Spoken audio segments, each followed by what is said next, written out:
அனைவருக்கும் இனிய வணக்கம்.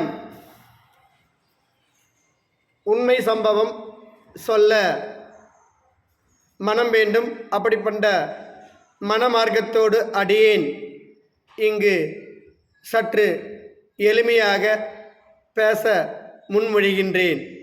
ஏனென்றால் இந்த உலகில் சிறந்தது இரண்டு உண்டு, இரவு பகல். அதுபோல ஒவ்வொரு வாழ்க்கையிலும் இரண்டு தான் இருக்கிறது என்பதை அனைவரும் உணர்ந்த உண்மை. வைணவம் சைனவம் என்று சொல்லப்படுகின்ற இந்த வைணவத்திலே இருக்கின்ற பெரியோர்களும் சைவத்திலே இருக்கின்ற பெரியோர்களும் சான்றோர்களும் மற்றும் தவசிகளும் யோகிகளும் சித்தர்களும் புரிந்து கொள்ளக்கூடிய ஒரு உன்னத விஷயம். மனிதனாக பிறந்த நாம் பிறவி பயன் அடைய வேண்டும். சம்சார பந்தத்தில் இருந்து சம்சார கடல் என்று சொல்லப்படுகின்ற இந்த பெருங்கடலை எவ்வாறு கடக்க வேண்டும், எளிமையாக இனிமையாக இந்த பந்தத்திலிருந்து பற்றற்று எப்படி ஒரு மனிதன் அந்த உயர்ந்த கதியை அடைய வேண்டும். உயர் பதவி என்று சொல்லப்படுகின்ற 22 வருடங்களுக்கு முன்னதாக வாழ்ந்த வள்ளல் பெருமான் அருளிய அருமையான மந்திரம் என்னவென்றால்,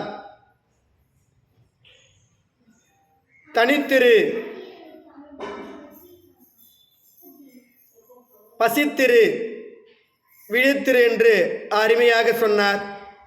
அப்படிப்பட்ட தாரக மந்திரம் ஒன்றே போதும். ஏனென்றால் அவர் அருமையாக இறுதியிலே சொன்ன வார்த்தைகள் என்னவென்றால், கடை விரித்தேன் கேட்பார் எவரும் இல்லை, கட்டிக்கொண்டேன் என்று சொல்லி அவர் ஒளி தேகமாக மாறி இந்த உலகிற்கு ஒளியின் சூட்சமத்தை நமக்கு அருளிய மாபெரும் புருஷன். அதுபோலதான் 1000 வருடங்களுக்கு முன்னதாகவே அப்படிப்பட்ட ஒளி தேகத்தை உணர்ந்த 12 ஆழ்வார்களுக்கெல்லாம் ஆழ்வானாக விளங்கிய ராமானுஜ எம்பெருமனாரும் மற்றும் 64 நாயன்மான்களும் சித்தர்கள் யோகிகள் தவசிகள் மற்றும் எக்ஸட்ரா சித்த புருஷர்கள் சித்த யோகினிகள் தாய்மார்களாக விளங்கக்கூடிய சித்த யோகினிகளும் இந்த மின்காந்த வான்காந்த காமா கதிர் கிரேஸ் என்று சொல்லப்படுகின்ற அருமையான கதிரை உட்புகுத்தி கொண்டுதான் இப்படிப்பட்ட மாபெரும் அரிய பெற ஆற்றலை இந்த உலகிற்கு தந்திருக்கிறார்கள். அதை உணர்ந்து கொள்ள வேண்டுமானால் உண்ணா கலை என்று சொல்லப்படுகின்ற இந்த கலையை கற்றுக்கொள்ள வேண்டும். பசி என்று சொல்லப்படுகின்ற பிறவி பசி என்று சொல்லப்படுகின்ற பசியை அறுத்தறிய வேண்டும். அதற்கு பயிற்சியும் முயற்சியும் இருந்தால் மட்டும்தான் சாத்தியமாகும். அந்த பயிற்சியும் முயற்சியிலே மன வலிமை என்று சொல்லப்படுகின்ற மன வலிமையோடு உண்ணாமல் இருந்து பயிற்சியும் முயற்சியும் செய்கின்ற போதுதான் அந்த கயிறானது உங்களுக்குள் உட்புகுந்து இப்படி ஒரு மாபெரும் ஆற்றலை தரக்கூடிய ரகசியத்தை உங்களால் உணர்ந்து கொள்ள முடியும்.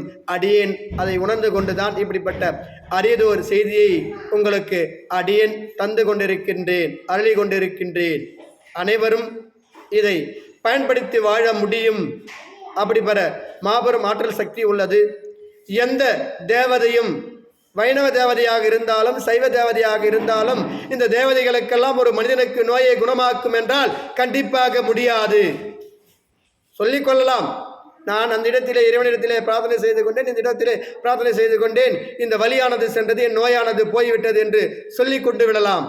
ஆனால் உண்மையில் அது போவது கிடையாது. மறுபடியும் நோயானது வந்து விடுகிறது. என்றென்றும் நோய் இல்லாமல் இளமையாக ஆரோக்கிய செல்வத்தோடு வாழ வேண்டுமானால் கண்டிப்பாக இந்த உண்ணாக்கலையை கற்று உள் தூய்மை அகத்தூய்மை என்று சொல்லப்படுகின்ற இந்த உடலை சுத்தி செய்து கொண்டு நடுநிலைத்தன்மை பெற்று அந்த காமா கதிர் கிரேஸ் என்று சொல்லப்படுகின்ற அந்த கதிரை உன் உடலுக்குள்ளே உட்புகுத்தி வாங்க தெரிந்து கொண்டு வாழ்கின்ற வாழ்க்கையின் மூலம்தான் இப்படிப்பட்ட மாபெரும் ரகசியத்தை அறிந்து கொள்ள முடியும் என்ற உன்னத கருத்தை அடியேன் சொல்ல நேரத்திலே கடமைப்படுகின்றேன் என்று கூறி விடைபெற்றுக் கொள்கின்றேன். நன்றி, வணக்கம்.